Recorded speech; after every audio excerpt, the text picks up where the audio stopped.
Good afternoon, everyone. You know what I'm saying? I'm back again in the broadcast room. You know, it's your main correspondent, Alan Taylor. Yes, let's check this out. You know, we're back once again here with another one from Piers Morgan. You know, he at it again. They're still talking about Andrew Tate. They're still talking about the man's character. They're still trying to see, this and that and woo de woo and all this other type of crap. And you know what I'm saying? It's like we all know Andrew Tate is a stand up guy. Let's just keep this 100. But we're going to dive off into it. Let's see what's going on here, and let's keep this thing. Let's keep brother Andrew Tate alive. Welcome back to Piers Morgan Uncensored. Andrew Tate is banned from social media for his videos about mainly women, but when exactly does free speech become hate speech, and who should get to decide that? Joining me now, our political journalist Ava Santini, and talk to the YouTuber Esther Kraku, author and podcaster and friend of Andrew Tate, Leah Haleburn, and Times columnist Hugo Rifkin. Hugo, let me start with you. Thank you for joining the show.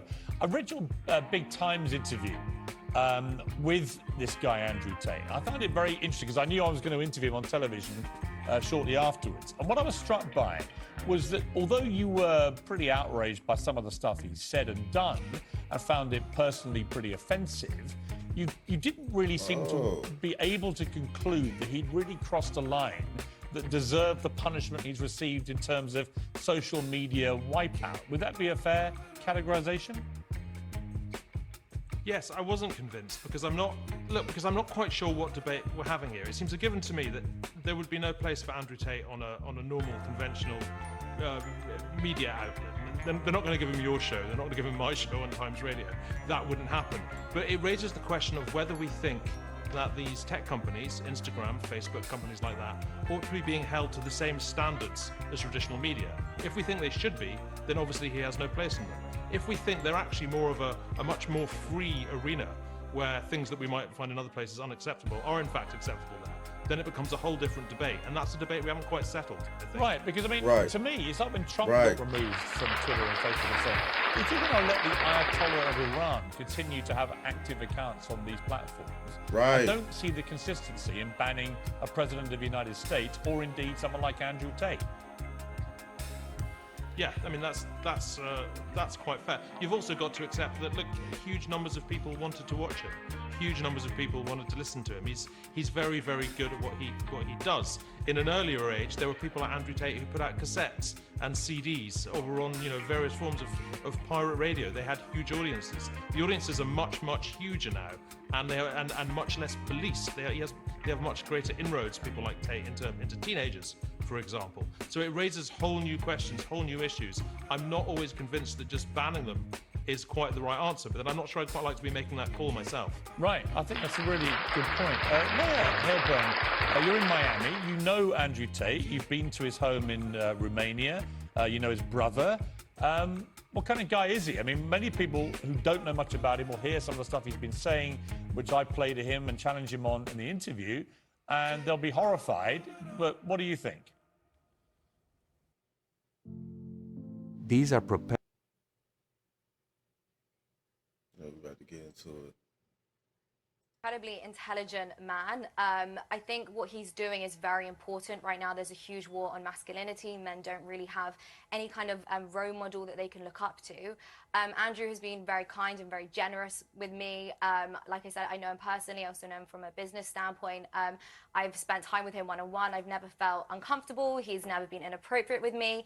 A lot of people accuse him of misogyny. He's never been misogynistic towards me. And I think what he's doing is incredibly important.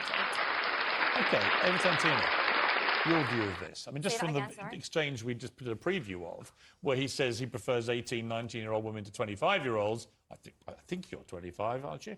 But, when he generalises about 25-year-old women in the really, I thought, pretty repulsive manner that he did in public. Oh, now it's repulsive.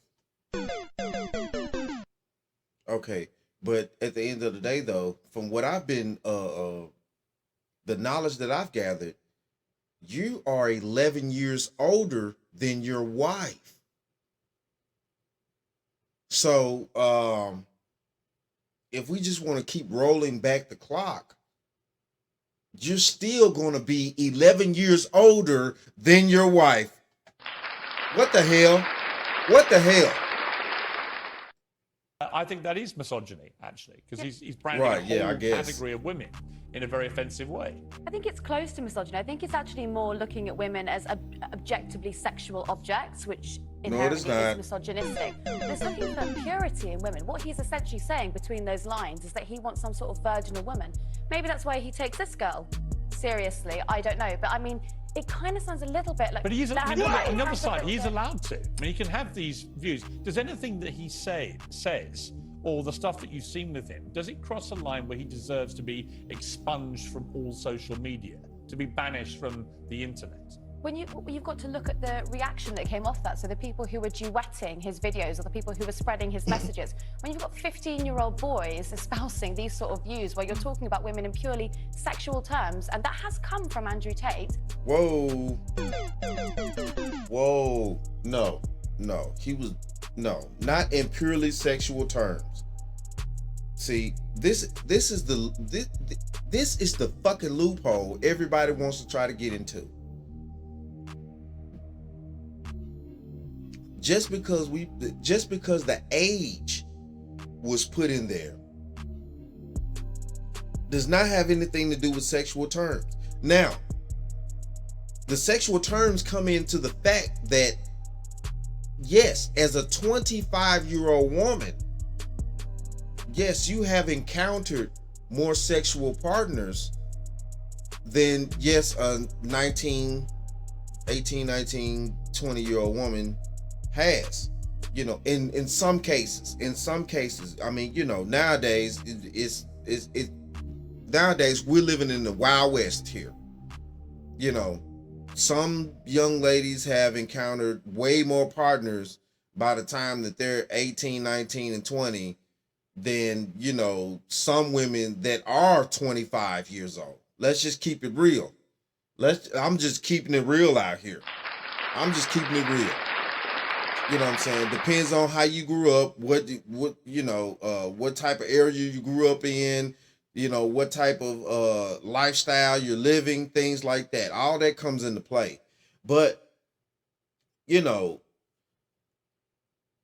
speaking the truth of the matter, you know, yes, the younger you are, the more pure you are, especially when you get into, you know, the legal age of 18 to 20. A young lady in that age is a lot more, you know, less touched than, you know, a woman that's 25 or older, you know, supposed to be. You know, if we just want to keep it traditional, which, you know, a lot of women want to scream, you know, oh, I want a traditional man. You know, I want a traditional man. You know, give me a traditional man. Okay, this is what you want, right? You're saying you want a traditional man. But then, though, a traditional man values a traditional woman. So, I mean, a traditional woman is also as close to a virgin as possible. So, I mean, you know, what are you talking about?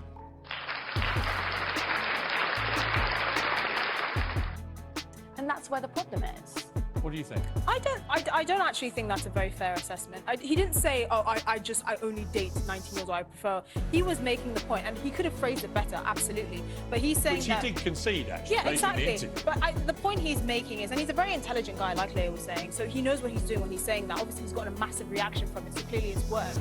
But the point is, you know, he's saying that younger women who have had less experience with men in general are more desirable because they don't come with a certain amount of baggage. Now, you could say there are women that are more experienced that come with less baggage because they know what they want, or they're more mature. But my view is you shouldn't be talking about women in that generalised way at all of any age group. But there are people with those I know views. a lot of 20.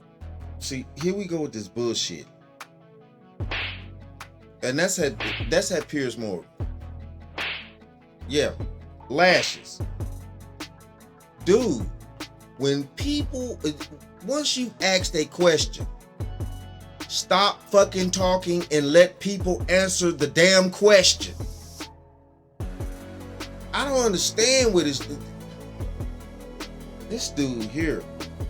25-year-old women in my time, they're all very different. It's like the idea that you bracket them all in this revolting way, which he did, which is just a lad in the nightclub kind of way. It's fine, but that's a generalization. To do it with a big following, I think, is a malevolent influence. And what is implied there is their sexual history. That is what he's talking about. Yeah. But there are women that are 18 that have a more elaborate sexual history. Well, let me ask Hugo.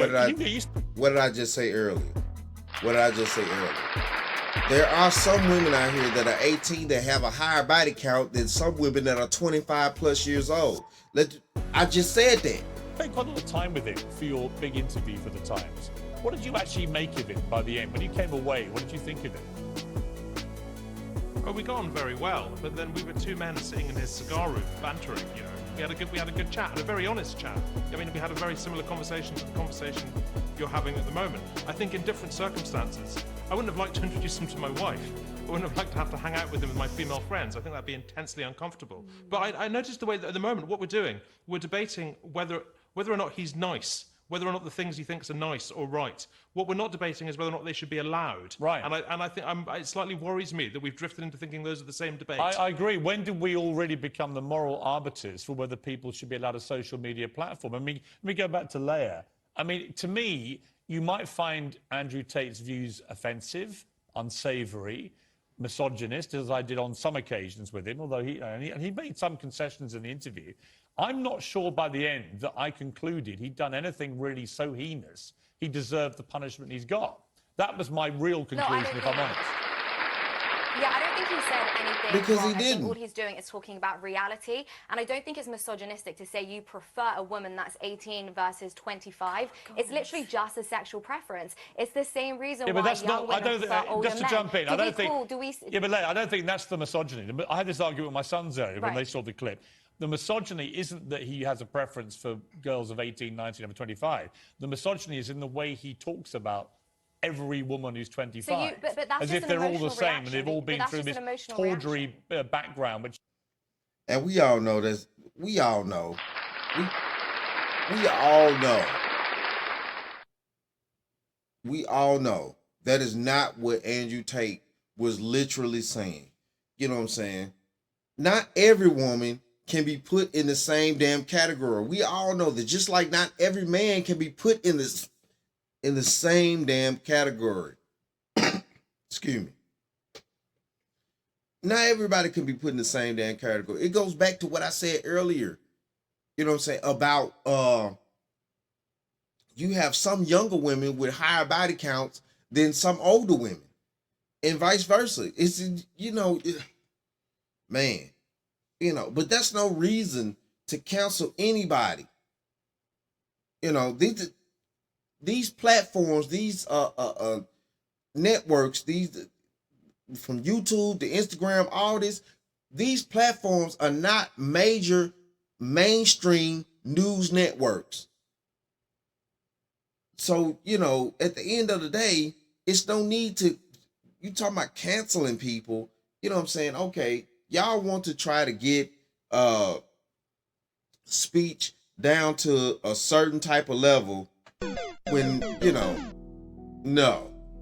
She finds so distasteful. No. That's obviously ludicrous. Well, I think he speaks with a lot of hyperbole. His goal was to go viral. Obviously, as Esther mentioned, not all 25-year-old women have been sleeping with every single man that they meet in the nightclub. So there's always exceptions. But I just think in general, a 25-year-old woman obviously has had more experience than an 18-year-old woman. And some men prefer that, some men don't like that. And I think that's completely fine. I think what really scares me is the censorship that we see online. On Twitter, there's actually porn on Twitter. You have terrorists on Twitter. And yet a man who's just talking about reality and the real dynamics between men. You know what? I have to say, Leah, I think you make a good point. I think the Taliban have Twitter accounts. The Ayatollah of Iran, who's threatened to wipe out Israel, has a Twitter account.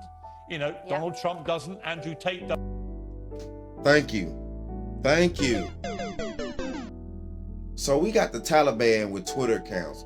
We got Iran with Twitter accounts. We got all these what we deem over here as terrorists, people that are actually trying to go out their way to delete people. But we want to sit here and punish Andrew Tate for speaking, just saying preferences and speaking, you know, things that, you know, a lot of men actually, you know, definitely agree with. You know, the purity. And that's the word. That is the word right there. That's the word right there. Purity. Nobody's speaking of that. Because don't nobody want to add that into the topic. Because when you speak of purity, you know, especially for women, oh my goodness. Oh my goodness. It gets controversy then. Purity? Purity? It's just, purity? Oh my goodness. Ugh. Yo. Doesn't. Why? You know, I can't really get a satisfactory response from these platforms. So it's a very interesting debate, I think, to be had. We're going to run the full interview with Andrew Tate. Well, the whole thing will appear on YouTube by the end of the week. We're going to run a good hour of it later in the week. It is a fascinating watch, I have to say. And you might like him, you might hate him. But the real question is, should he be banned? Thank you to my panel. Thank you to Hugo. Thank you to Leah. That's it from me. And we already know. And we already know. You know what I'm saying? Let's just keep it real. We already know. No, sir. No, sir. We already know. You know what I'm saying? Shout out to Andrew Tate. You know what I'm saying? Stay strong, brother, out there. You know what I'm saying? You, Sneeko, you know, real talk. You know, we see you. You know, y'all stay strong, man. You know, it's just, man, it's just coming to a time where, you know, you have a segment of women out here that are screaming that they want masculine men. Then you have a segment of women out here that are screaming, trying to put that down. But then though subconsciously too, they still want masculine men too. So you have a segment of women that are trying to tote the line on both sides. They want masculine men, but then they want simps at the same time. They want it both, all wrapped into this big ball, which is impossible to have. Then you have the other women out here that just want purely masculine men. So it's a big ball of confusion. Just like Earth, shout out to Earth, Wind, and Fire. You know, ball of confusion. Well, no, that ain't Earth, Wind, and Fire. That's you know what I'm saying. That's Temptations. My bad. Shout out to the Temptations. You know, ball of confusion. But yeah, and that seems to be what's going on here. You know, we have a big ass ball of confusion with a lot of shit that's coming in behind it, you know, and man, what is it that we could do about it? But, you know, it is what it is. If you've been here this long, I appreciate you. Please like, share, subscribe at all times. Like I always say, I had to put my quarters, nickels, and dimes in on it. You know what I'm saying? But yeah, I'd like to thank y'all. You know what I'm saying? Shout out to all my subscribers. You know what I'm saying? Mad love to y'all at all times. You know what I'm saying? And then, you know, it boils down to like I always say about this time. That, my friends, is the bottom line